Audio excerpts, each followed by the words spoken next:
There we go. These 3mm mild steel plates are heavy, man. I'm getting too old for this kind of nonsense. Man of my age should be building model trucks now, not full-size ones.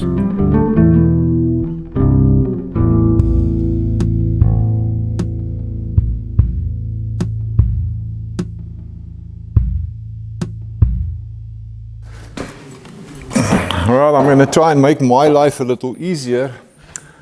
I'm going to be up and down 100 times. So I found this old little wooden ladder that I can now use to get my sorry ass up here. Yes. And now I can sit down on my deck for the first time. So yes, it's certainly been quite some time since I last worked on this load bed or deck or whatever you would like to call it. In fact, it stood for so long that it started getting some rust. So me and Wayne spent a ridiculous amount of time with some face-off discs to clean off the rust. And that also explains this black color, because that's like a rust converter primer coat that we put on. Easier to do that before we plate it. Now talking of plating, I'm going to be using this 3mm 1/8 mild steel plate for my decking. Yes, I know it's going to rust. Yes, I know it's heavy, well, relatively speaking. But you know, the cost of aluminium plate is just ridiculous out here. And this is the commercial approach, man. That's what everybody in the commercial world does.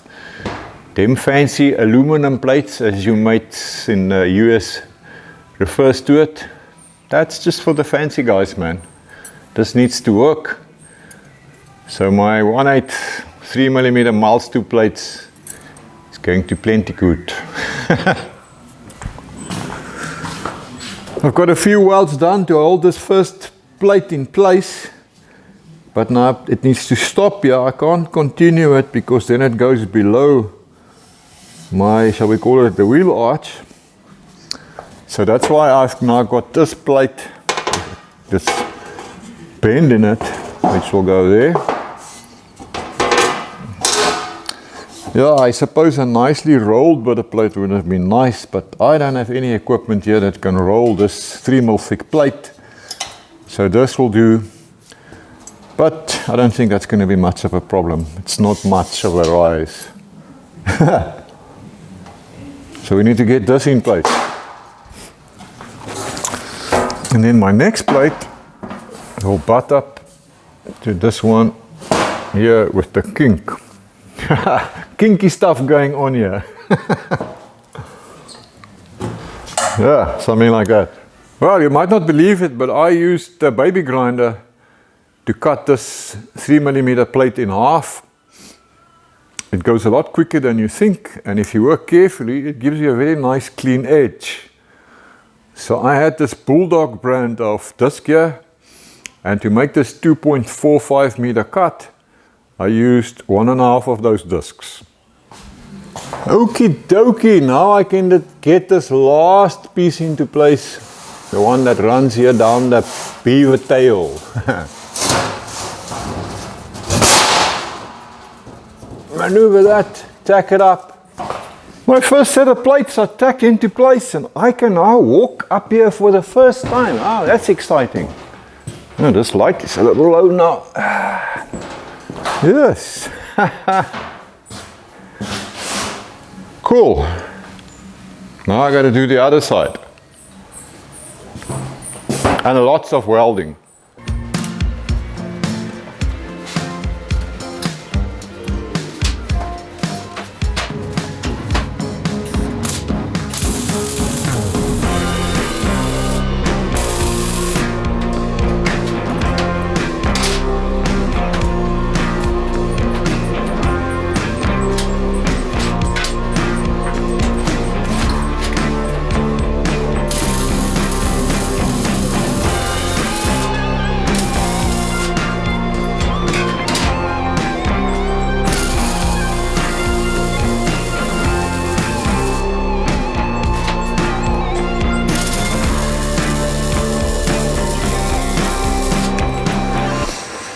Okie dokie, so I've got both of these sections plated.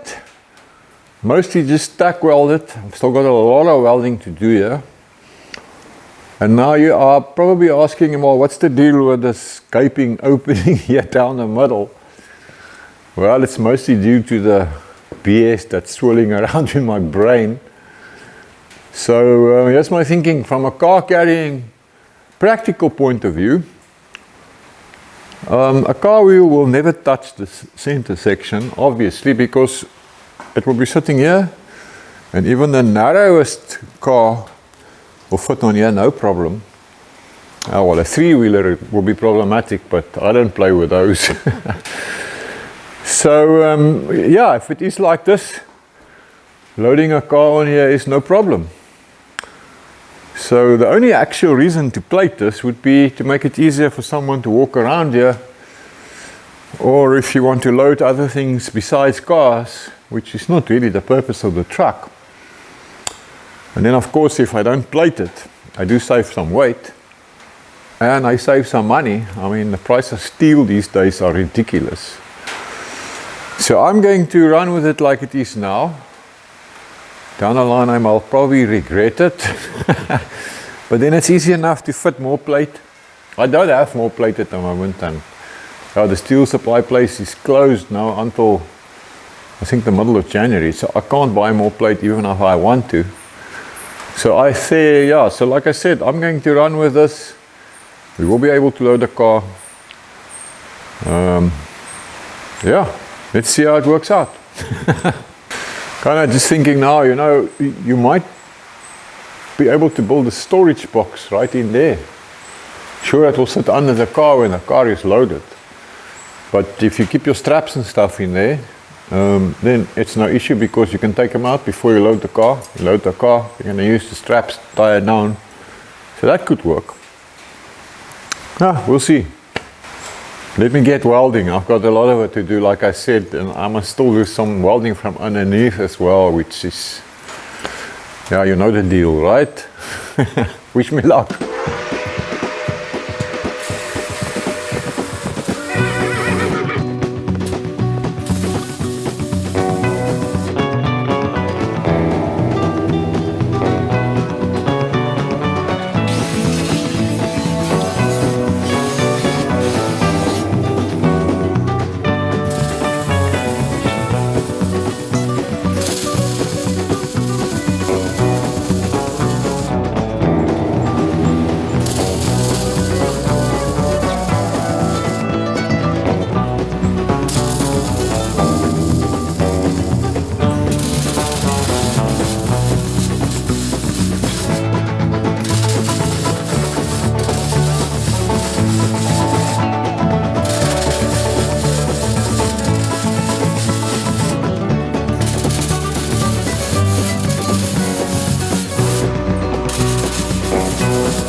The wonderful smell of barbecue.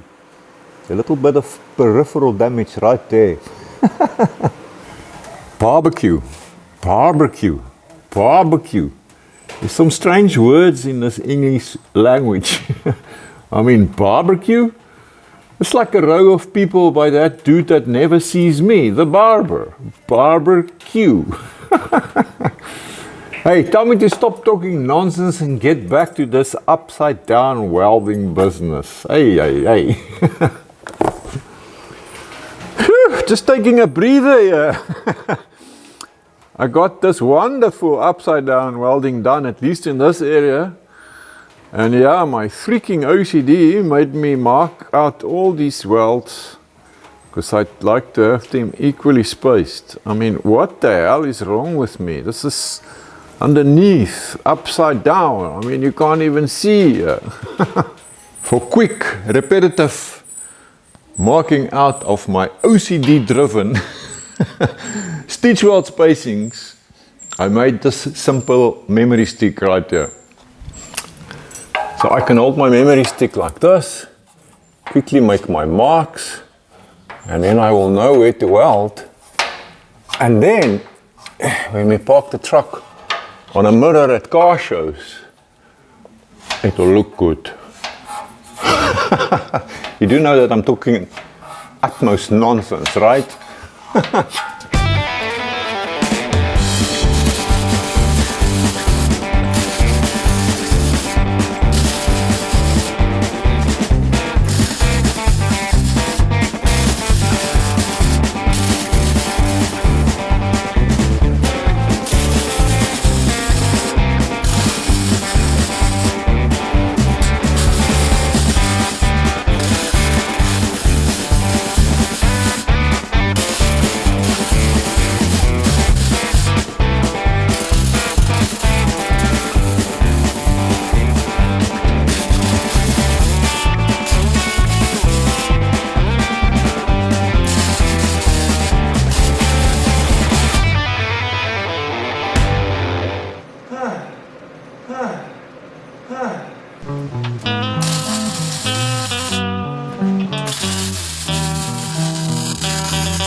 Hallelujah! That was the last of it.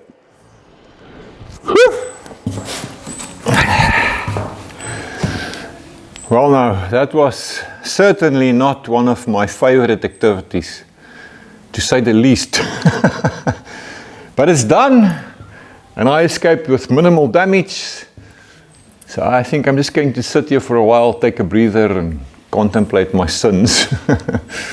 And then I would just like to take the flap disc and clean up the weld spatter a little bit.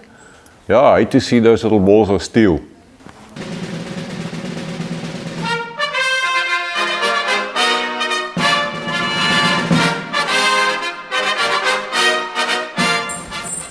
Same dirty jeans, different t-shirt.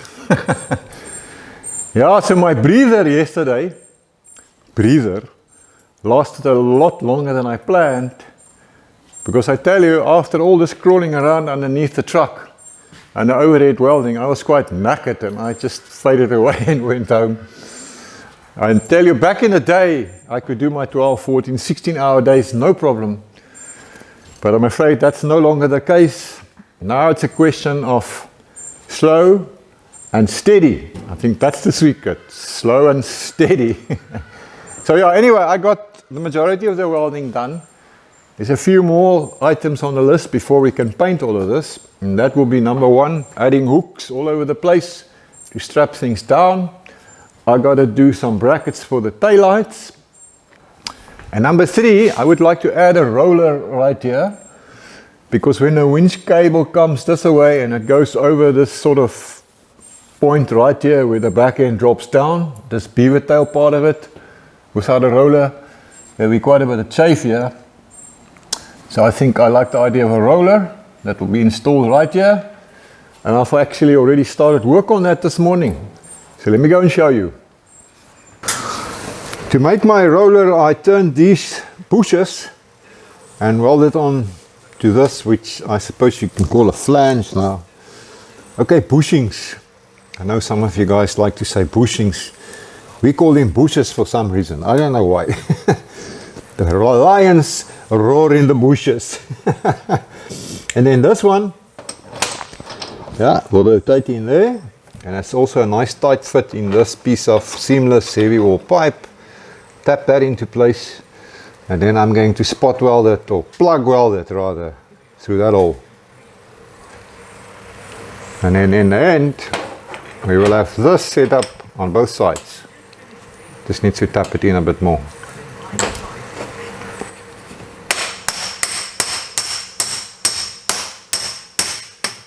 Something like that. Yeah, that's going to work well. So I've got this piece of plate tacked on here, 1/4 inch, 6 millimeter thick. It's got some tap holes that line up with my piece with the bushing welded to it. So this can bolt on like this. Get my little bolts lined up. Here we go. That's one. Another one here. I'm just going to leave this loose for now. And now this business goes in like that. And I do the same thing here on the other side as well. And now it's fitted like this. Pipe can rotate. And I'll have you know this pipe here, seamless. I think the wall thickness is well over 3 millimeters, 1/8 of an inch. I think it's plenty strong enough to handle the cable that runs across here. But hey, if it's not, we'll just go back to the drawing board and make a stronger one. Yeah, just a simple simulation with a piece of rope. I think that'll do the trick. Right, so now as far as strapping down a loaded car goes, got another little simulation going here. This is going to be approximately where the front wheel will sit. Now if I could have a tie down strap going across the tire like that, it can hook there and a point, another point here behind that wheel. Man, that will be first prize. So the question though would be track width. You know, some cars might sit here, narrow track width might sit there. So I feel I kind of find the sweet spot to decide where I need to put this hook or tie down point that needs to sit here somewhere for using my tie down strap. Look, there's a little bird's nest up there. I've got 2 little baby birds sitting in there. They've been squeaking like mad, but now they're quiet. And there, if you look carefully, you can see mommy. Oh, she's gone again. Huh. Now I know what the squeaky noise is. Well, let him be in peace. I won't disturb you guys. So I went and measured the track width of 6 very different cars here. And a distance of 1/450, 57 inches will work for all of them. Now that's not track width here to the outside of tire, but rather an approximate distance to the center of the tires on all the vehicles. There are slight variations, but 1/450 falls within the tire on all of them. So that's what I'm going to go for. If for some reason we do have a vehicle with a wider track width, well, we can always strap to the axles. And if the track width is much narrower, well, we make a plan there too. Now, I do not want to have a hook or an attachment point that stands up like this. It can still work here, but obviously the one behind the tire, you want to drive over it. So we want something that's flush. Something like this, of which I have exactly one. So yeah, it's got the spring-loaded eye. You can pull out the hook on, and then it can pop right back into place. No, I don't know. I'm looking at this thing and I'm not particularly impressed with it, because while this eye here, diameter of this measures 12 millimeters, about 1/2 inch, that little pin down there is only about 7 millimeters, some strange size. And I first thought it could be a hardened material, but you can see right here it's just riveted in place. So I doubt that very much. And in the end, any chain is only as strong as its weakest links. So now instead of trying to find more of these, I will apply a typical forest engineering approach to this whole business and come up with my own design. Which is this plate with the hole cut in it. And then I weld it on a piece of 12 millimeter 1/2 inch round bar from the back. Now the hook from my ratchet strap can go in like that. And if you want it out, easy to get it out again, and we are flush. I think that 12 millimeter round bar will be plenty strong enough. Can also gives me the option to stick in a D-shackle if I want. So now, to fit this, I'm going to cut the same hole in the plating on the deck of the truck, and then weld this in from behind so that it becomes like a doubler plate, and obviously keep it in place, and it'll be nice and strong If it's not clear to you, you will see it shortly. So I made this wooden template from a piece of plywood, and I used that as a template to cut out 8 of these using the plasma cutter. I'm going to use the same template to cut the holes on the truck. So let's take all of this over there and go and see how it's going to turn out. Here we are. So I've positioned my template in the spot where I would like to cut my hole. I made a plan here with a piece of angle bar and a clamp to hold it in place. So let's cut ourselves a hole.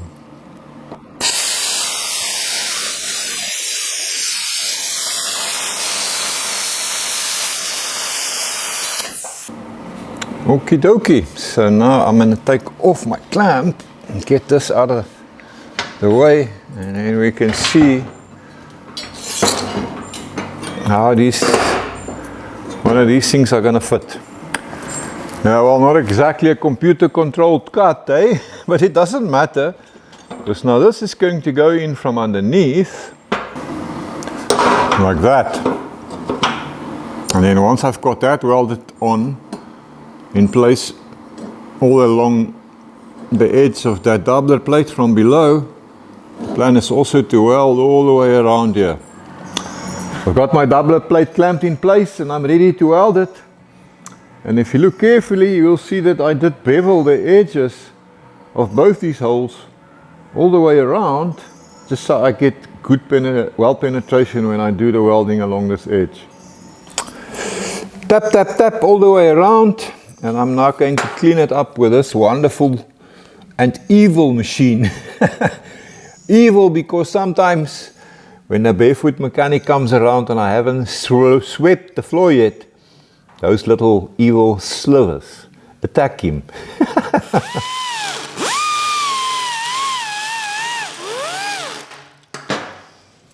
Yes, I guess that does satisfy my ATDS a little bit. Oh, if you don't know what ATDS is, it's a syndrome that's rather particular to some fabricators, artists, craftsmen, people like that. Yeah, not fully recognized by the medical profession yet, but very common actually. It stands for attention to detail syndrome. Also welded from below, which is always such a fun job. But you know what, I'm keen now to get its brother in place so we can see how this whole business is going to work out.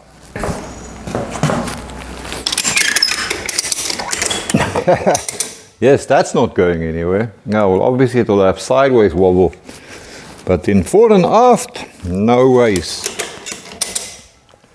It's got a bit of a flat wheel now. Yes, I like it. So now I got to do this 3 more times, and that's just basically going through the motions in boring in a way, but I got to get it done. You know, the first one is always fun.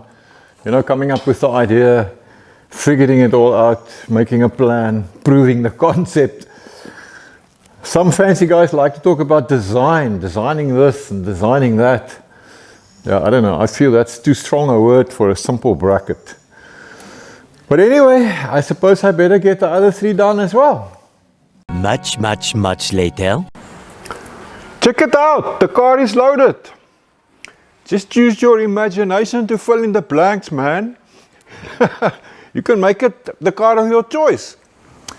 So to determine where the rear wheel will be, I used this long length of aluminium, and then I went and physically measured the wheelbases of a whole bunch of different cars here in my yard. So the other end of this aluminium angle bar is lined up with the front wheel, and here you can see the marks for a bunch of different cars. They're all pretty close to each other. There's 37 Chevy, Ford Zephyr, Jags, XJ6, F100, Flytrap, and so on. And they're all actually very close to each other. So this position is, yeah, it will pretty much cover all of them, I reckon. There are some exceptions. The longest one is a F100 dually, or is it an F250? I'm not even sure. So that sits a little bit backwards, but I think we could still make it work. Yeah, but Beetle, he's out of the ballpark.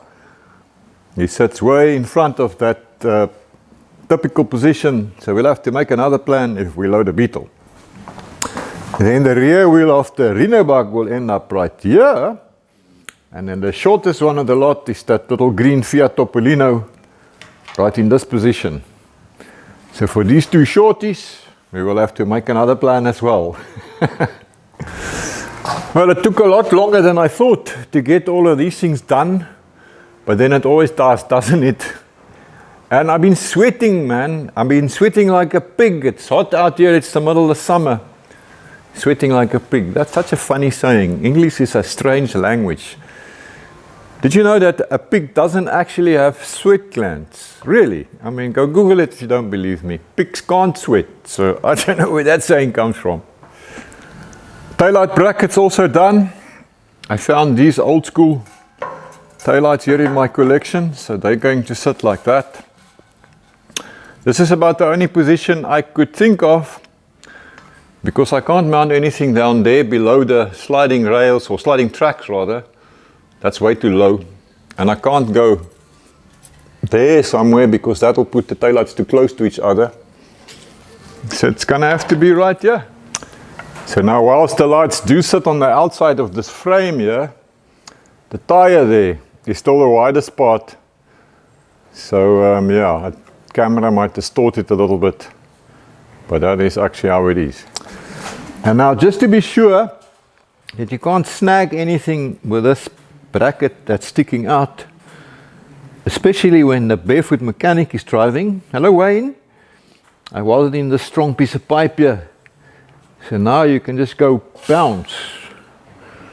And then there, if you see there, there's a hole that I've drilled with a draw wire. So the cable supplying power to the taillight will be running inside this box section all the way to the front. So to cover eventualities like funny short little cars or any other strange things that you might want to load on here, I think what I would like to do is weld on some fastening points like eyes all along this rail. So I've bent and welded up a whole bunch of these from 10mm round bar, 3/8. Yeah, then I just welded them to this outside edge, 6 on each side. So maybe not as sexy as those fancy flip-up gizmos, but very practical and extremely cost-effective. Look what happened here. You might recall earlier I said I might regret not having plate in between these two track parts. Excuse me. Well, that time came sooner than I thought. Yeah, I was struggling to work here and I wanted a breach here, man. So I scratched here and I found another piece of 3mm plate that I could weld in here. So now at least, you know, you can walk around here and work on your, when you hook the car or whatever. So yeah, that's gonna make a difference. Oh yeah, and these brackets, that's for the winch business and the winch things. More to follow. Yeah, and I'm sure somebody's going to chirp about the fact that I used smooth plate and not diamond plate or checker plate or thread plate, whatever you want to call it. But I'm not too stressed about it. When I went shopping for a material supply, I didn't have diamond plate.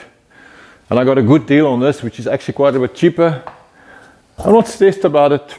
I really don't think it's that important. I know diamond plate is a little stiffer, but I've got more than enough bracings in here, so it doesn't concern me. And if I do feel that it's too slippery, I'll do an anti-slip coating. We used to do a thing with sand when I was building boats, where you actually sprinkle washed sand into the wet paint and then paint another coat over it, which works very well and is very durable. So I might do that. Okay, lekker man, we've got ourselves a deck now, and I think all the welding is done. Of course, once it's painted, there will be something else to weld. That's just how these things go. But anyway, yeah, talking of paint, that will be the next mission, is to get all of this painted. But we'll cross that bridge another time. So I'm hoping by the time you see this truck again, the whole deck will be painted. Until then, Have a lekker one, you oaks. Whatever makes you happy, it just depends on you. So think a little bigger and dream